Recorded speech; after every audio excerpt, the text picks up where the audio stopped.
नमस्कार मित्रों, आचार्य निम्मी अरोड़ा का प्यार भरा नमस्कार। आप सबको सावन मास की बहुत बहुत शुभकामनाएं।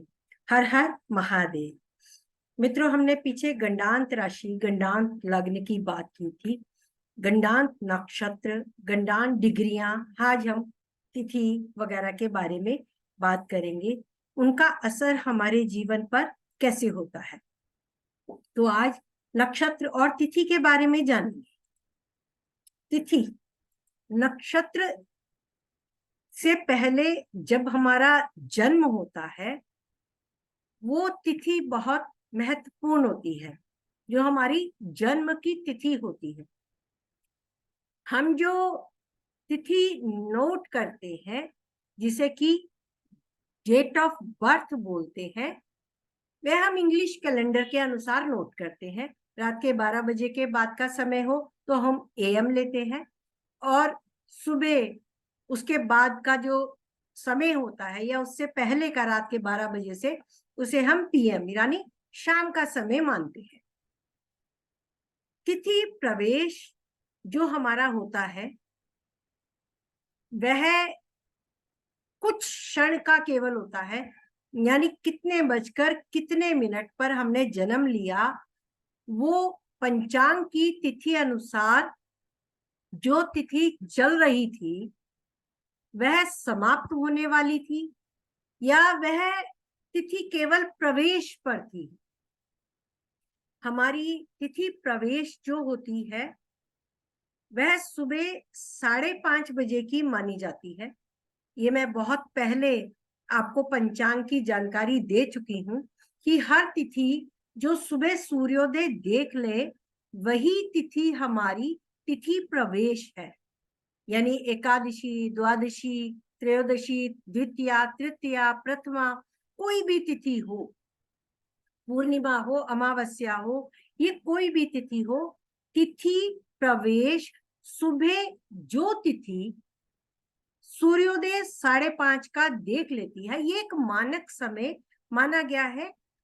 5:30 पे जो तिथि सूर्योदय देख ले, उस क्षण उस तिथि का प्रवेश हो जाता है अगली तिथि की ओर, तो इसे हमें तिथि प्रवेश कहते हैं। और जो तिथि समाप्ति होती है, यानी वह समय, तिथि प्रवेश और तिथि समाप्ति दोनों में कुछ पलों का, कुछ क्षणों का, कुछ घटी और का फल पड़ता है। घटी, मिनट, पल, प्रतिबल। तो ये पंचांग द्वारा देखा जाता है कि आप तिथि समाप्ति पर आए, आपका जन्म तिथि समाप्ति पर हुआ या तिथि प्रवेश पे। ये ज्यादातर आपको सुबह सुबह के जन्म के समय वाले कुछ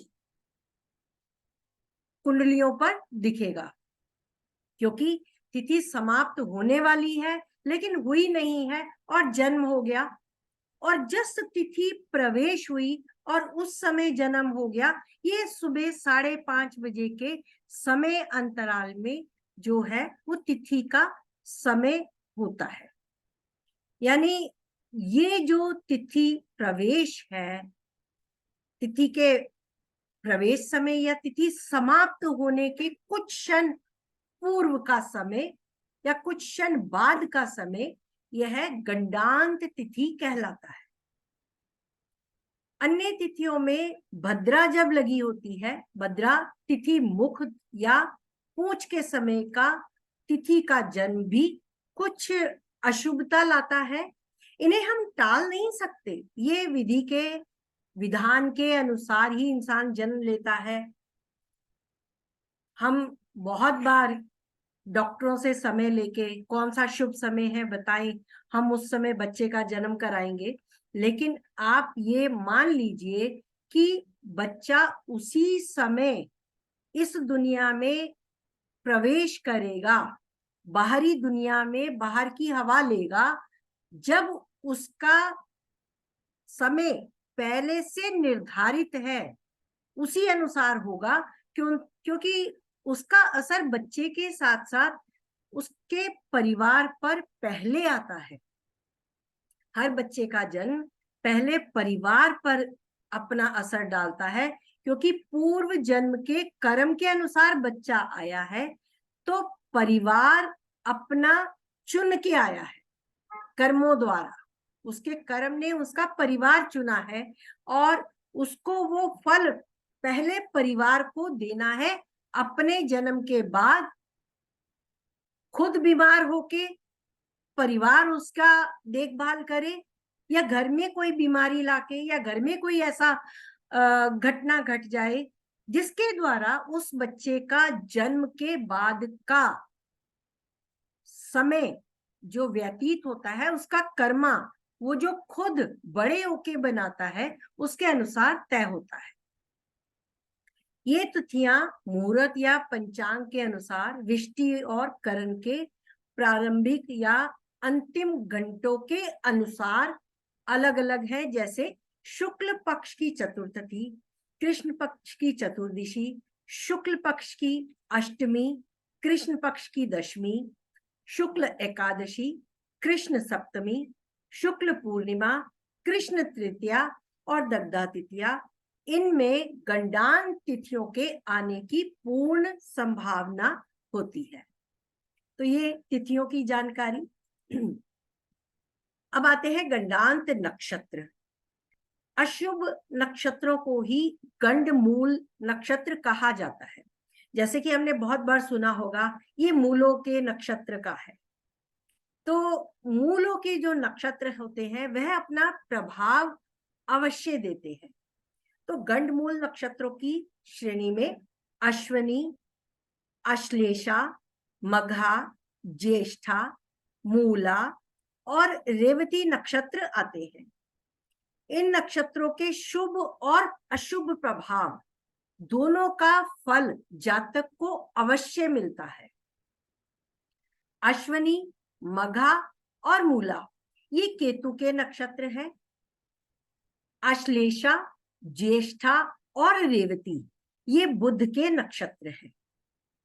यानी केतु और बुध ये दोनों मिलकर एक गांठ लगाते हैं व्यक्ति के जीवन में।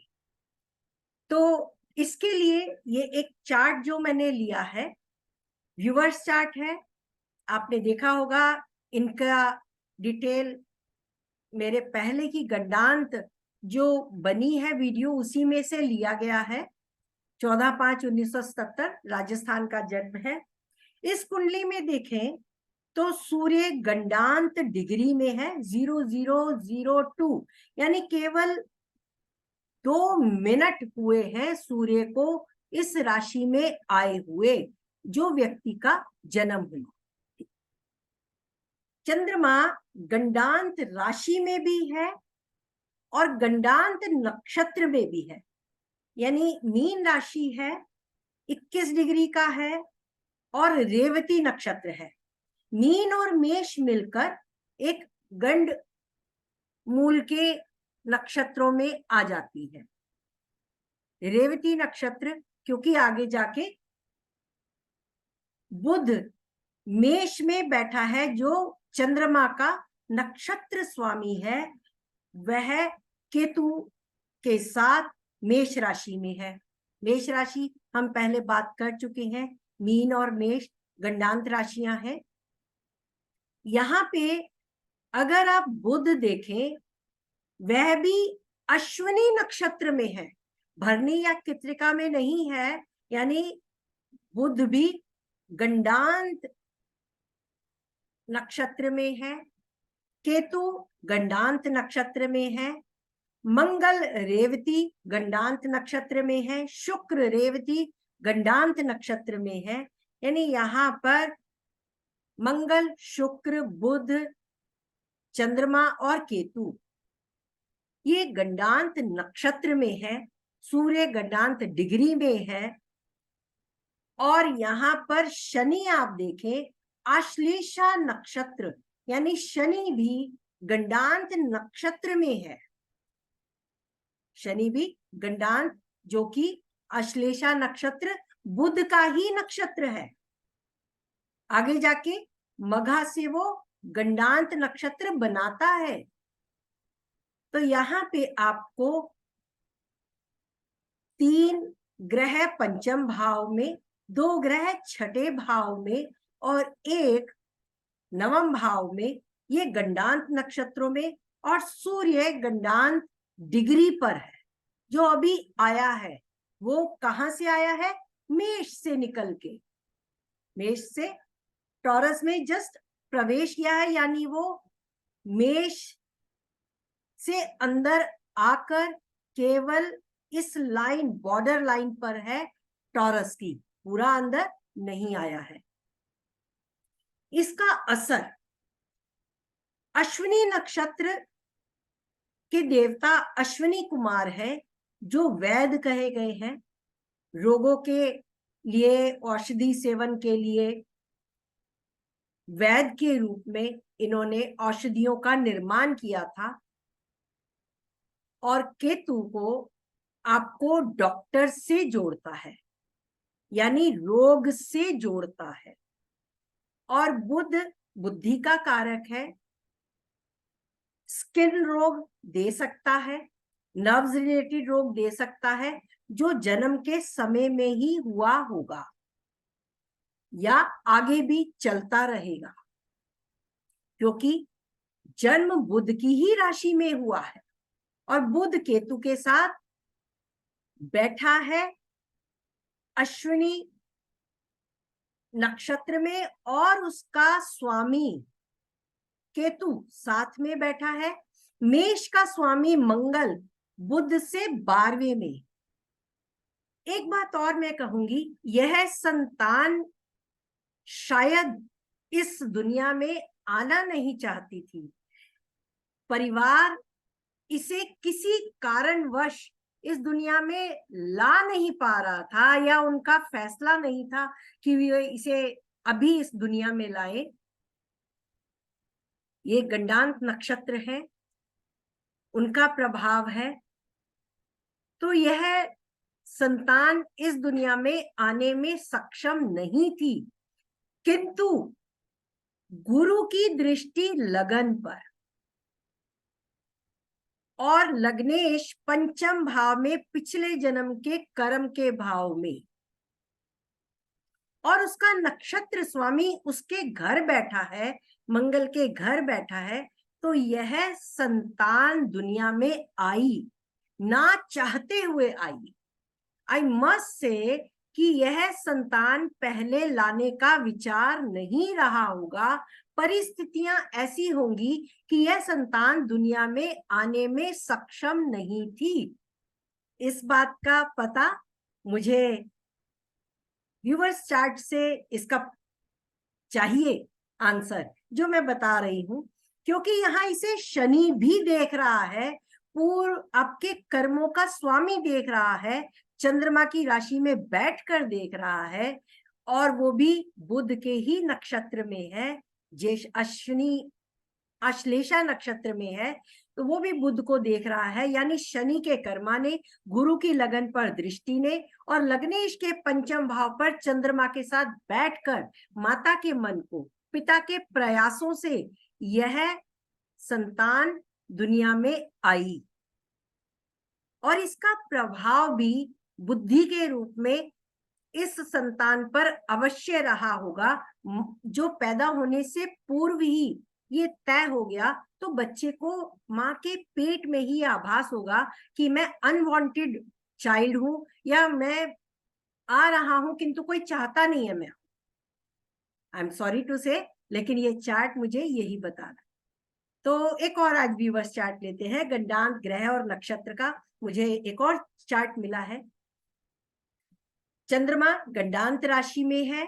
अगर आप देखें, चंद्रमा 29 डिग्री 47 मिनट, जो मीन राशि के बॉर्डर लाइन पर है, 29 डिग्री 47 मिनट, यानी बहुत आगे बढ़ चुका है।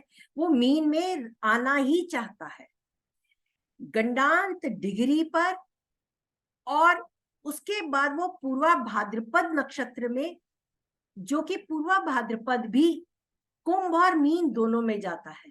यानी यहाँ पे वो तीसरे चरण को खत्म करने वाला है, और अपना चौथा चरण पूर्ण करने के लिए मीन की ओर अग्रसर है, जिसके स्वामी गुरु है। और गुरु मीन को देख रहा है। यह बच्चा भी, मैं यही कहूंगी, जब माँ के पेट में था तब गुरु का संबंध 6-8 का था, यानी इस संतान के भी पैदा होने में कष्ट था। यह संतान आने में कष्ट प्राप्त कर रही थी, किंतु गुरु की दृष्टि मीन पर होने से, यानी उसके जो नक्षत्र स्वामी है गुरु, उसका एक चरण मीन में है और चंद्रमा यहाँ बॉर्डर लाइन पर है, बॉर्डर डिग्री पर है, इसलिए यह संतान बच गई। उसे आना ही था अपने पूर्व जन्म के कर्म के अनुसार। उसका ये कर्ज, इस संतान का कर्ज चुकाना था माता पिता को, क्योंकि जो गुरु का नक्षत्र है उत्तरा फाल्गुनी, यह सूर्य का नक्षत्र है। सूर्य चंद्रमा को देख रहा है, लग्नेश मंगल है, मंगल चंद्रमा को देख रहा है, और पूर्वा फाल्गुनी में मंगल है, सूर्य भी पूर्वा फाल्गुनी में है। इन्होंने मिलकर चंद्रमा के मन को प्रभावित करके बच्चे के जन्म से पूर्व ही उसमें आने की क्षमता को बढ़ा दिया। दूसरा, ये केंद्र त्रिकोण का संबंध जो बना, उसने भी यह, यहां भी शनि देखे, मंगल सूर्य को देख रहे हैं।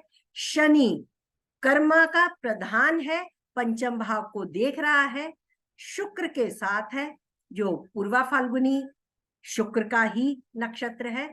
इन्होंने मिलकर इस संतान को बचाया, यानी यह संतान भी अनवांटेड या परिस्थितिवश ये इसे इस दुनिया में लाने से बच रहे थे, या लाना मुश्किल हो रहा था, किंतु शनि शुक्र भी अंतिम डिग्री पर है। 29 degree 24 minute Punarvasu, Venus 28 degree 54 minute Punarvasu, गुरु के ही नक्षत्र में, जो कर्क में भी पड़ता है। इस नक्षत्र का अगला पड़ाव आपका कर्क में भी जाएगा। ये गंडांत नक्षत्र आपके जीवन की कथा बताते हैं कि आप जन्म से पहले से ही तय करके आए हो। अब ये सभी गंडांत में है, तो जीवन में इसका असर जो होगा, यानी इन्हें जीवन में आगे बढ़ के अपने बल पर, अपनी बुद्धि पर, अपने प्रयास से आगे बढ़ना है। यह जातक मंगल और सूर्य दिग्बली है, यानी जन्म के पूर्व से ही बहुत शक्तिशाली है। जबकि अगर हम इस ग्रह की बात करें, इस राशियों की बात करें, तो यह बच्चा जन्म से इतना सक्षम नहीं है कि अपने शरीर को संभाल सके। यह इतना सक्षम नहीं है कि अपने शारीरिक कष्ट झेल सके, तो इसे आगे बढ़ के किसी का साथ चाहिए। यह किसी ना किसी प्रकार से दूसरों के साथ गठबंधन करके अपने शरीर को, अपने कामों को आगे बढ़ाता है। अगर ये डॉक्टर बनते हैं तो बहुत अच्छा है। इस नक्षत्र के देवता अश्विनी, संबंधित रोग जो अगर कोई उनको है तो उसके औषधि का सेवन भी करें, और अपामार्ग के पौधे की जड़ को लाल कपड़े के टुकड़े में लपेटकर बाजू में बांधे। इससे अधिक जानकारी चाहिए तो कुंडली आप मुझे दिखा सकते हैं। और यहाँ पर भी अगर मैं कहूं कि गुरु इनका हालांकि एकादश भाव में है, सप्तमेश अष्टम में है, फिर भी एक मन में गांठ रह जाती है, मैं इतना कुछ करता हूं फिर भी वो एक गांठ देता है ऐसे व्यक्ति को, क्योंकि यहाँ बुध भी वक्री है, मघा नक्षत्र में है, 2 डिग्री का है, गंडांत डिग्री पर है, अभी जस्ट निकल के आया है कर्क से, 2 डिग्री का बॉर्डर पर है। यानी ऐसा व्यक्ति पीछे जाकर अपने गुरु, अपने पिता की ओर देखता है कि मुझे उनका साथ मिल जाए। वह पढ़ाई में भी पीछे पलट कर पन्ने देखता है, अपने पीछे की यात्रा देखता है, कोई भी काम करने से पहले अपने पास्ट को याद करता है, फिर आगे बढ़ता है। यानी उसके मन में बुद्धि की गांठ अवश्य लगी रहती है। तो आई होप आपको जो मैंने बताया वो समझ आया होगा। इससे अधिक जानकारी चाहिए तो आप मेरे से कुंडली दिखवा सकते हैं, बाय पेड सर्विस है। क्योंकि गंडांत अलग अलग ग्रह, अलग अलग राशि, अलग अलग भाव अनुसार फल देते हैं। तो उसको देखने के लिए प्रॉपरली समय चाहिए, और वो समय अगर आप पेड सर्विस में देते हैं तो आपको ये सुविधा उपलब्ध होगी कि प्रॉपरली आपके चार्ट को एनालाइज किया जाए। तो आज के लिए इतना ही। आपसे अब विदा लेते हैं, और आशा करती हूँ आप मेरे वीडियोस लाइक करेंगे, सब्सक्राइब करेंगे और अपने व्यूज भी देंगे। Thank you so much.